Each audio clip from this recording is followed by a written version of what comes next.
My name is Jacque Fresco. I'm project director of the Venus Project in Venus, Florida.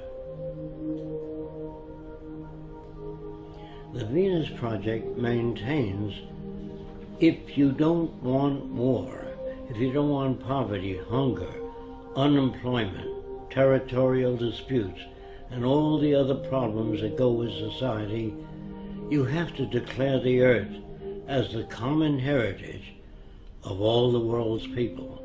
If you fail to do that, you'll have problems to the amount of events you don't want to change. If we don't change, we'll have the same problems over and over again.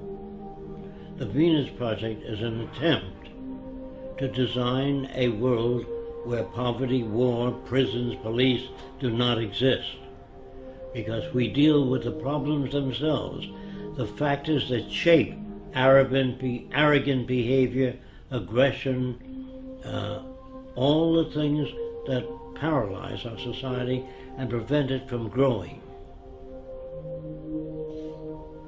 Politics was good 100 years ago.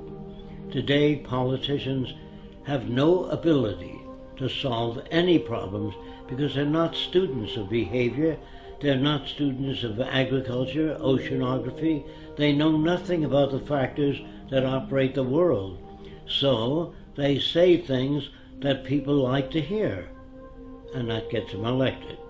Now, scientists, on the other hand, are not concerned with public approval. What they do, even if everybody on Earth believed the Earth was flat, they would say, "You're wrong. This is the evidence we have to support the fact that the Earth is round." But they don't say it's a little round, a little flat. That's politicians.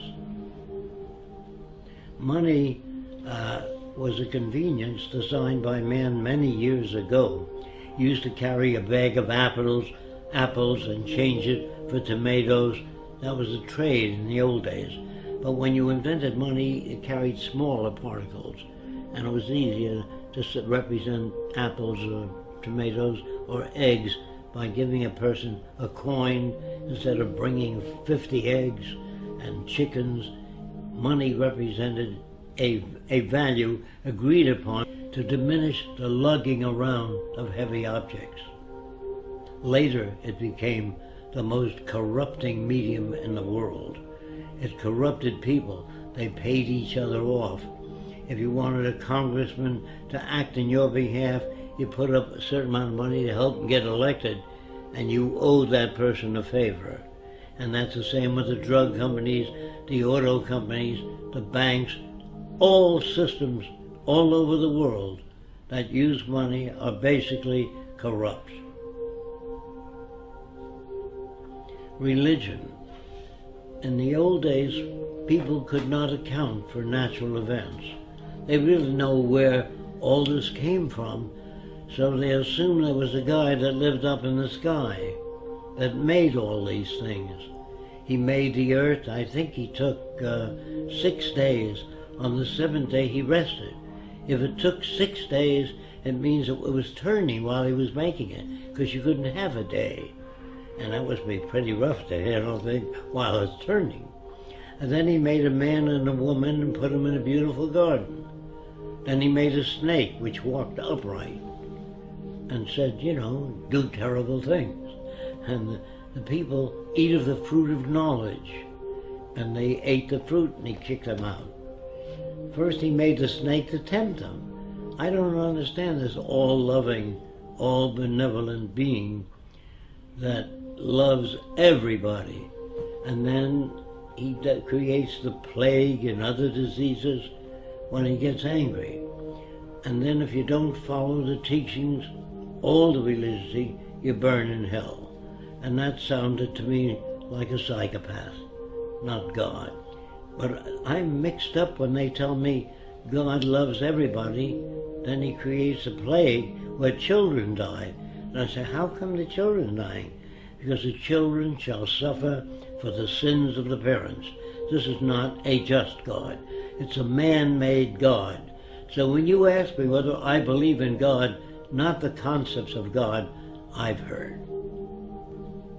War is a word which was invented when one territorial group of people took away other people's land. They used force and violence, and war was the media for doing that. You shot other people, stole their women and their resources for your own gain. And nations have been at war ever since man invented weapons. And as long as you invent weapons, you can have war. And war is the means of protecting everything you've stolen from others. No nation starts out very big. They start out smaller and take land away from other people.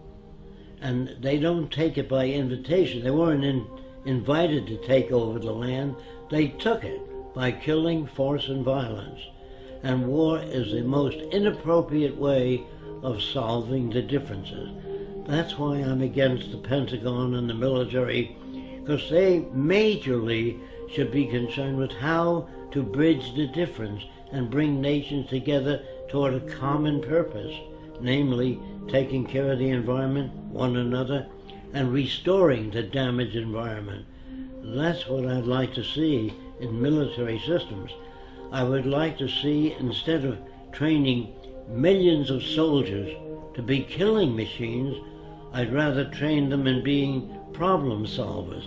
Send them back to school, teach them social science, social psychology, sociology, so they can add to the culture, not be destructive.